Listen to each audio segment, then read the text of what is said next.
Bismillahirrahmanirrahim. Assalamualaikum warahmatullahi wabarakatuh. Hamdan wa syukran lillah, wassalatu wassalamu ala rasulillah Muhammad ibn Abdillah wa ala alihi wa sahbihi wa mawalah.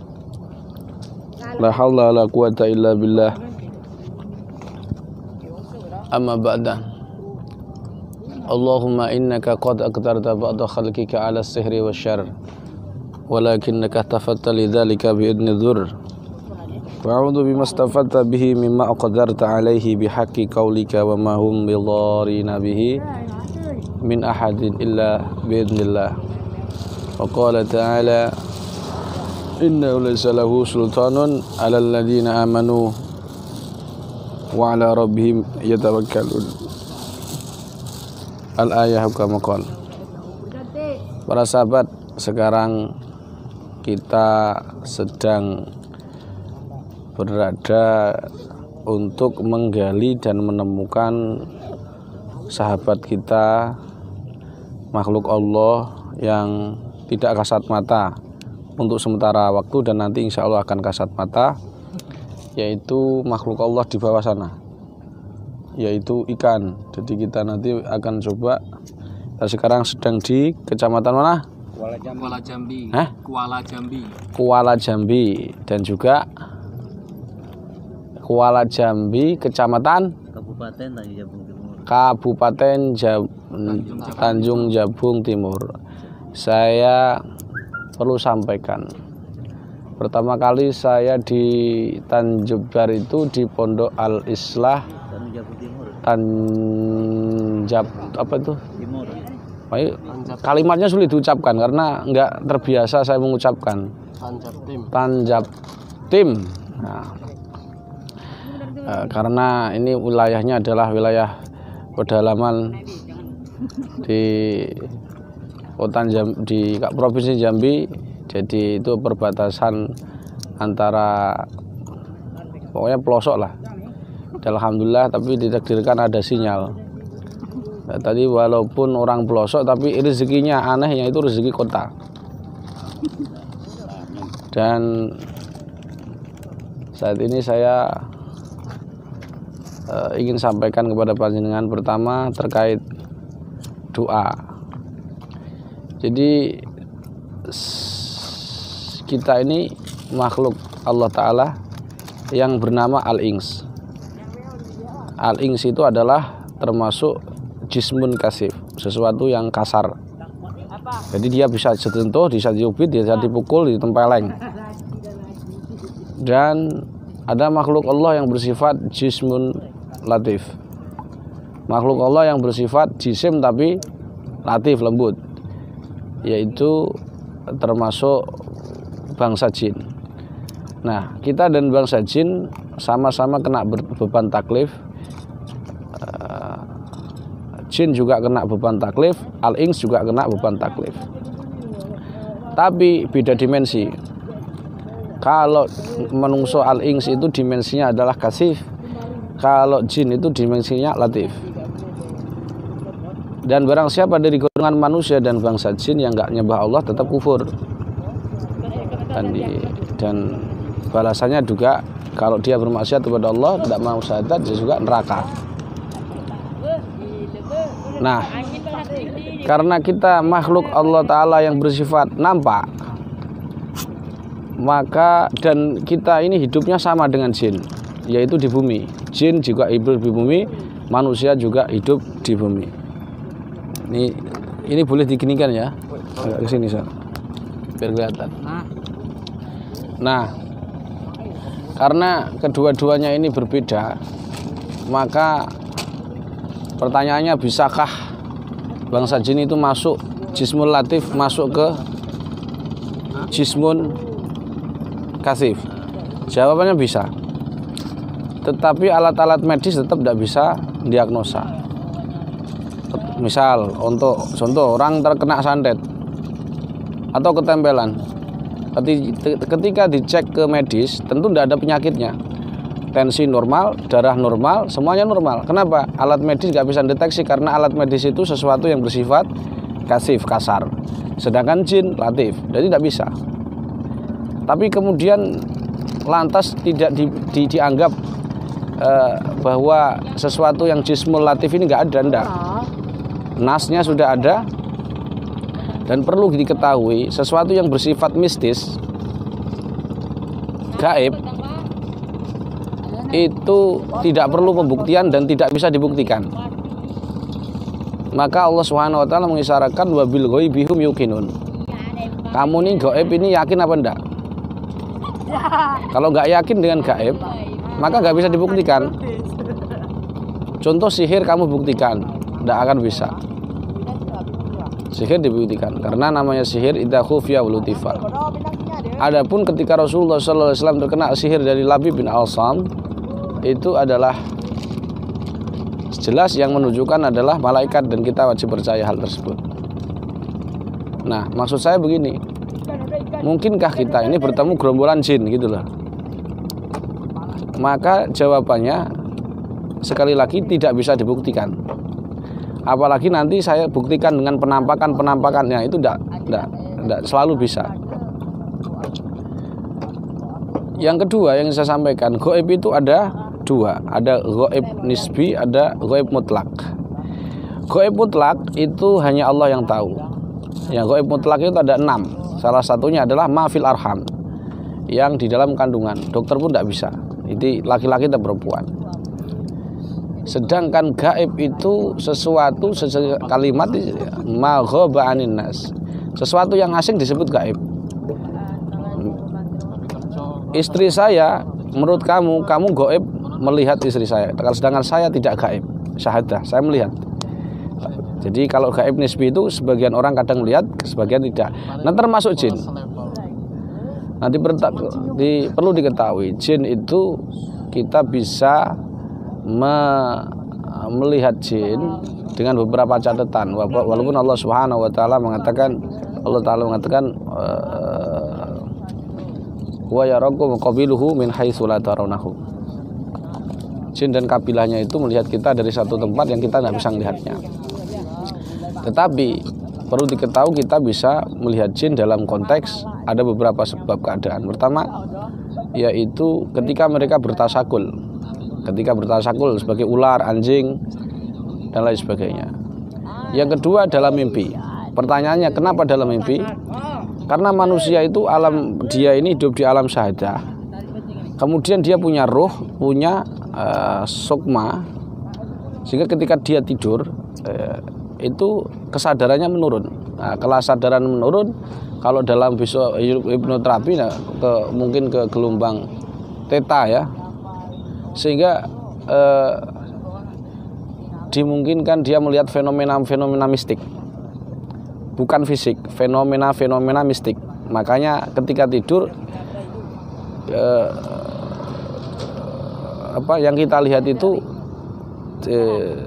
hanya seakan-akan wajahnya begini, wajahnya begitu. Yang ketiga, ketika orang tersebut adalah dia di tubuhnya ketempelan, maka karena energinya sama, frekuensinya sama, karena kita jisim latif kasib ya, ini jisim latif, ada sebagian nempel di mata kita sehingga sesama temannya bisa melihat. Misal ada sebagian di antara kita punya khodam dari orang tua, dituruni satu khodam macan, misalkan macan putih, maka dengan mudahnya kita melihat khodam-khodam di sekitar kita atau jin-jin yang sekitar kita. Itu karena faktor dari energinya, frekuensinya sama. Yang keempat adalah karena diizin Allah Ta'ala. Tapi tetap kita tidak boleh mengatakan kita melihat jin dalam bentuk aslinya, karena ini menyelisih pendapat huwa yarakum wa qabilun haitsu la tarawnahu.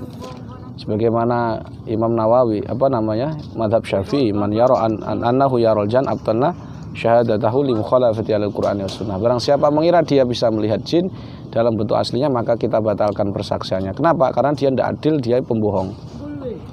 Maksud di situ adalah bentuk aslinya.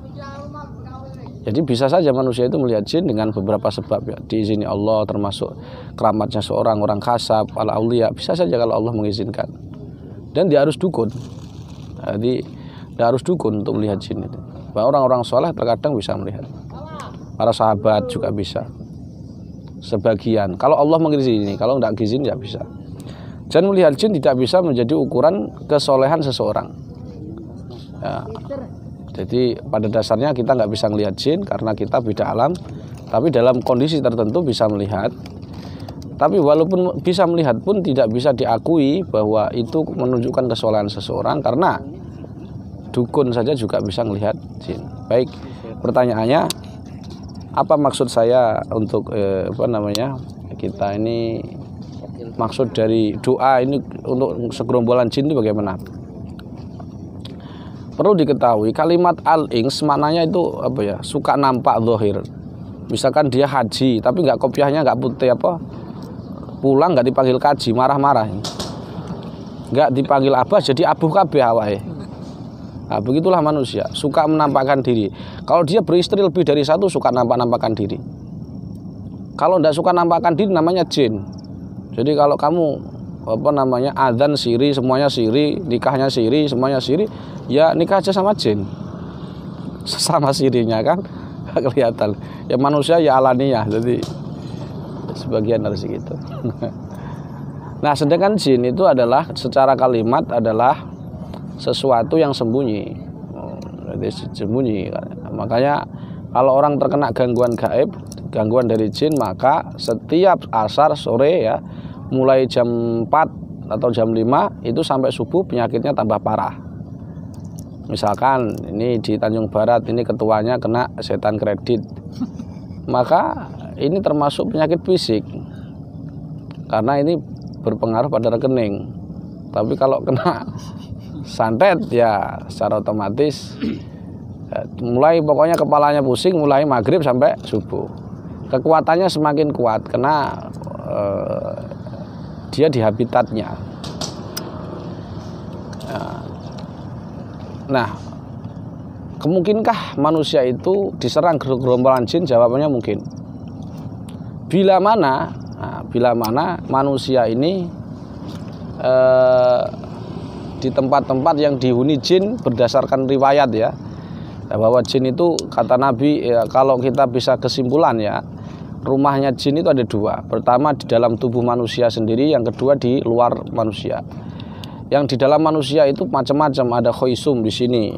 Nabi mengatakan yastaiqadhu ahadukum min manamihi falyastasling salasan fa inna syaitan yabitu ala khoisum. Khoisum terus di bawah kuku, kemudian di area perut ya, memungkinkan semua. Terus yang di luar manusia juga ada tempat-tempat jin. Misal di Jalas di lereng-lereng, maka di Tanjung Barat, Tanjab Timur ya, kalau rumahnya PC itu di bawah jurang begini, dia bangun pondok kayak Jari Sakti kemarin, Jari siapa? Jari Nabi. Nah, itu jelas. Saya suruh lihat itu gimana, saya nggak bisa ngeliat jin, tapi memungkinkan kesurupan. Ya memungkinkan. Kenapa? Dia rumahnya, sebab ini kata Nabi ini Jalas ya, dia bangun di situ, ya jelas saya. Oh, jangankan dia jangankan kita ya. Seandainya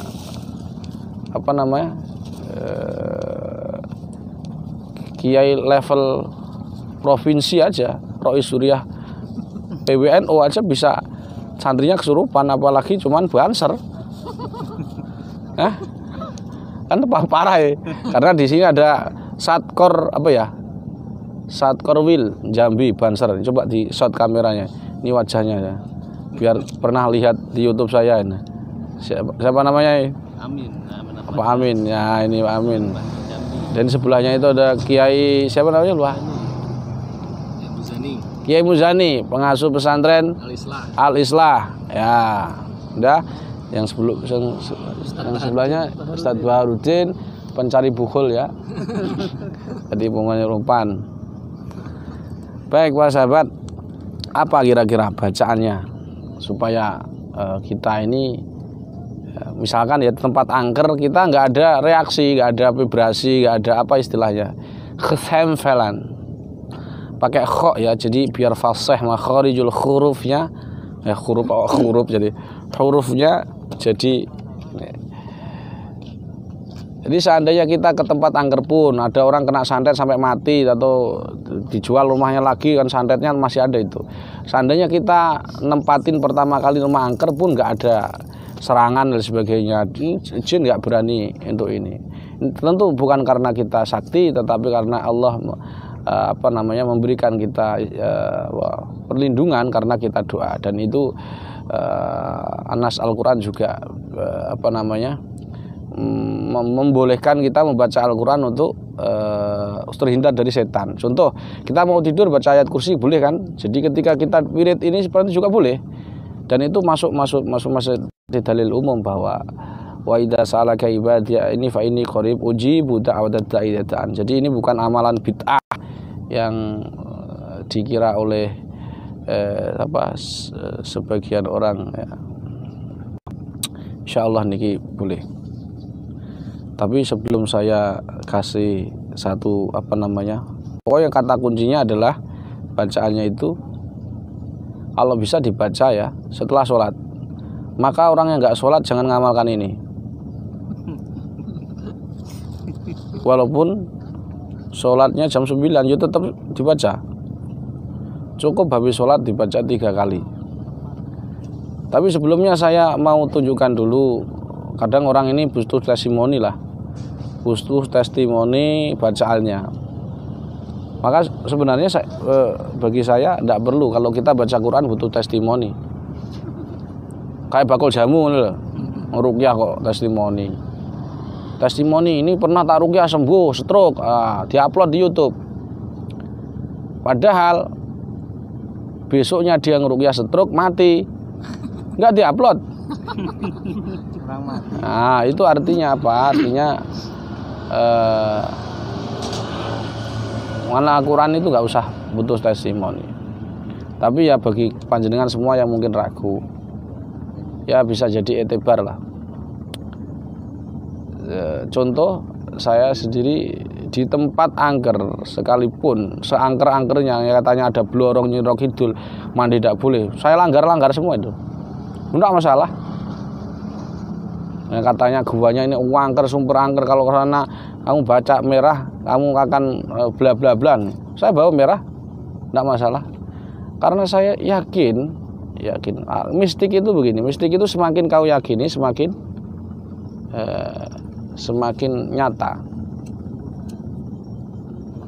Nah, sedangkan saya itu yakinnya adalah innahu laisa lahu sultanun 'alal ladzina amanu wa 'ala rabbihim yatawakkalun. Setan dan sekutunya itu enggak akan mampu laisa lahu sultan, enggak ada daya upaya untuk mengalahkan orang mukmin. Nah, jadi bacaannya nanti silakan diamalkan sholat. Tapi sebelum saya ijazahkan nanti doanya, saya mau mancing dulu Pak sahabat, biar kalian tahu saya ini sedang mancing serius. Nanti pancingnya, aduh di laut ini sungai sebelah sana sudah nanti Pak. Kamu karo nggawa iki lho. Nah ngono lho bros. Nah dikanding kamera lah ngono Bos. Nah, soalnya tim IT ini ngelepek gak iso ya. Wah iki media center kok kene iki dibayar piro iki? Ini Mas, ini apa namanya? Apa iku jenenge? Dudune umpane. Nah, ini kalau di rumahmu aja deg-deg to ya. Ya sebentar. Mana mbok pangan gitu. Ini kalau di rumah agak ada kameranya ada segini. Ini kan air apa namanya? Udang. Ini kalau di sana sudah jadi lauk ini. Ini malah dimakan ikan. Nah ya. Dan insya Allah nanti para sahabat itu yang makan itu adalah ikan-ikan perawan. Kenapa? Yang ini soalnya jumlah ini para sahabat. Coba lihat, perhatikan wajahnya. Ya bekadi gitu.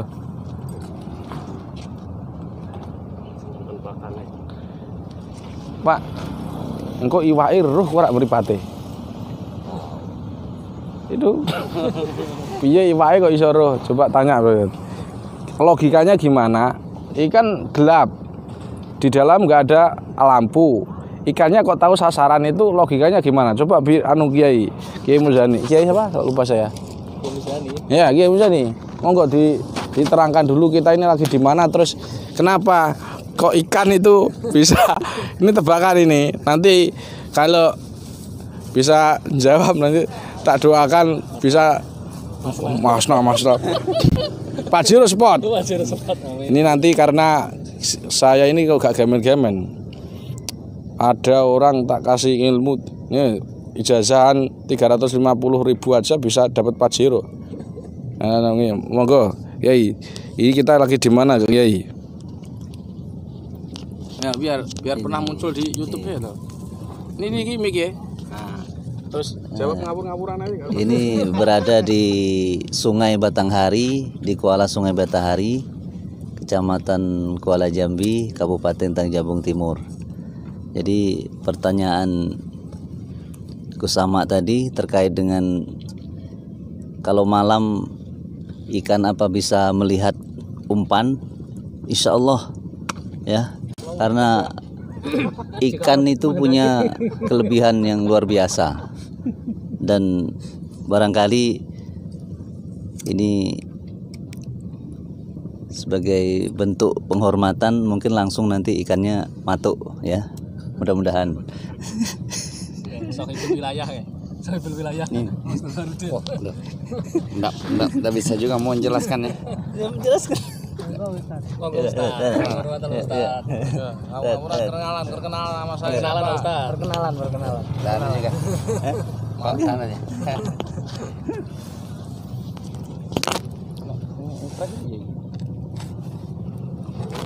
Loh. Gondol anu dhewe. Sampah.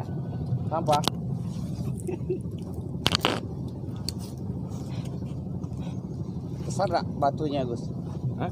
Batunya besar. Batunya gini kok. Oh, besar lah berarti. Kok belum apa-apa mak dudut. Wah, ikan. Beneran.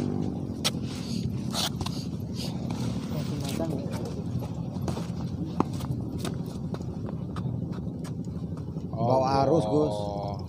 Bawa arus para sahabat. Bawa arus tuh kalau angin kecil. Sini, mic-nya. Kemarin betul biasa live ya, Mas. Lu gak bisa seleb. Baik, para sahabat yang dimuliakan Allah. Jadi bisa kalian amalkan ya, insya Allah. Ya, sampean cari di apa ya, video di YouTube tak apa itu. Ada orang bahkan yang kemarin kata saya nikahkan itu janda yang perempuan itu. Tapi sebelum kenal saya, dia ini ketika disebut nama saya kan tetangga itu, Mbak mari kondi, habis dari mana? Dari Kusama siapa? Itu yang tetangga baru. Dia nyebut Kusama begitu kepalanya pusing para sahabat. Subhanallah. Itu bukan karena saya sakti. Karena ketika dia nyebut itu kelihatan utang. Terus ketika melihat saya itu muntah kesurupan. Nah, ya kalau itu nggak ngerti saya. Jadi dan itu banyaklah, kamu tahu sendiri lah. Ya, sampean senar sini. Sekali lagi ini nggak ada urusannya dengan karomah dikira saya wali, enggak. Ya wali-wali daya mana satu. Bukan. Ya, caranya bagaimana? Ini sebenarnya rahasia, tapi kalau kalian sudah subscribe ya tak disukan ya. Sampai baca ya. Bismillahirrahmanirrahim, surat Yusuf ya, ayat apa kaidahnya 72:12. Jadi 72 itu adalah surat Jin. Kemudian 12 itu adalah ayat wa anna dzananna allan nu'jizallaha fil ardi falan nu'jizahu haraba. Surat Yusuf surat apa? Surat Jin ayat 12. Nah, itu kalian baca sebanyak 3 kali cukup. Tapi niatnya karena Allah. Karena berkah dari bacaan kita ayat-ayat Allah Ta'ala. Yang mukjizat itu bukan kita. Yang mukjizat itu adalah Al-Qur'annya. Dan kita baca dengan tabaruk dengan Quran. Tapi ketika kalian di tempat angker dibaca sebanyak 21 kali. Saya ulangi, surat Yusuf, surat Jin ayat suratnya ke ayat ke surat ke-72 ayat ke-12 wa wa anna dhananna allan nu'jizallaha fil ardi wa lan nu'jizahu haraba. Jadi di situ diterangkan bahwa bangsa jin itu tidak akan bisa istilahnya terlepas diri dari kekuasaan Allah. Jadi hanya kekuasaan Allah lah yang mampu untuk mereka tidak bisa lepas dari kekuasaan Allah Subhanahu wa ta'ala. Begitu intinya di ayat tersebut adalah bukti bahwa kalau Allah menguasai bangsa jin, kalau jin sudah kalau Allah Subhanahu wa ta'ala dikunci, dia nggak akan selamat, nggak akan bisa menguasai seseorang kecuali dengan izin Allah. Oleh sebab itu baca ayat itu dengan tadabbur bahwa kekuasaan bangsa jin, alam seisinya ini atas dasar kekuasaan Allah Ta'ala. Dengan tafakur, dengan tadabbur, insya Allah muncullah sinar secara mistis ya, secara gaib mungkin. Berarti kalau bahasa mistis nggak terima ya masa gaib, ya gaib ya nggak bisa dibuktikan. Yang bisa dibuktikan itu adalah flash HP. Kenapa? Karena bentuknya fisik. Sedang sesuatu yang bersifat spiritual, mistis, tidak bisa dibuktikan. Dan kalau tidak bisa dibuktikan bukan berarti halusinasi, tetapi memang ranahnya mistik. Begitu kira-kira. Saya ulangi kalimat saya, dibaca habis sholat 3 kali. Kemudian ketika kalian keadaan takut, misalkan di tempat angker atau orang di pegunungan, kemudian di laut yang itu banyak orang tenggelam, kemudian di kolam renang yang banyak orang tenggelam, kemudian atau di tempat-tempat angker, di tempat istrinya orang, kok angker terus orang, di apa? Pokoknya di tempat gelap, insya Allah kalian nggak akan disentuh sedikit pun, jinnya buyar. Mergone apa? Bose teko. Bukan bosnya jin ya. Jadi karena apa? Bose teko ya, maksudnya insya Allah gerombolan jin takluk dan insya Allah nggak disentuh sampean. Kalau Allah berkehendak. Tapi kalau Allah nggak berkehendak, habis baca, ya tetap kesurupan. Oleh sebab itu harus diyakini para sahabat, diyakini insya Allah dengan keyakinan kepada Allah Ta'ala, kalian portalnya tidak akan terbuka dan betul-betul setan takut dengan kalian dengan izin Allah, bukan karena zat kalian tapi karena Allah Subhanahu wa ta'ala. Saya ijazahkan doa ini kepada panjenengan dengan kalimat ajastukum. Insya Allah. Lantas ini semua jin, jenis jin air, jin yang di pegunungan ya, katanya gerandong, nyoro kidul, blorong, kuntil bapak, kuntilanak, kunyang. Terus kalau dijamin namanya demitnya apa ya demitnya? Karena setiap demit itu tuh sesuai nama apa ya? Nama daerah. Ini kan WW Gombel ono. Ada ndak WW Gombel? Ini Pak Yai, jenis apa? Setan kredit.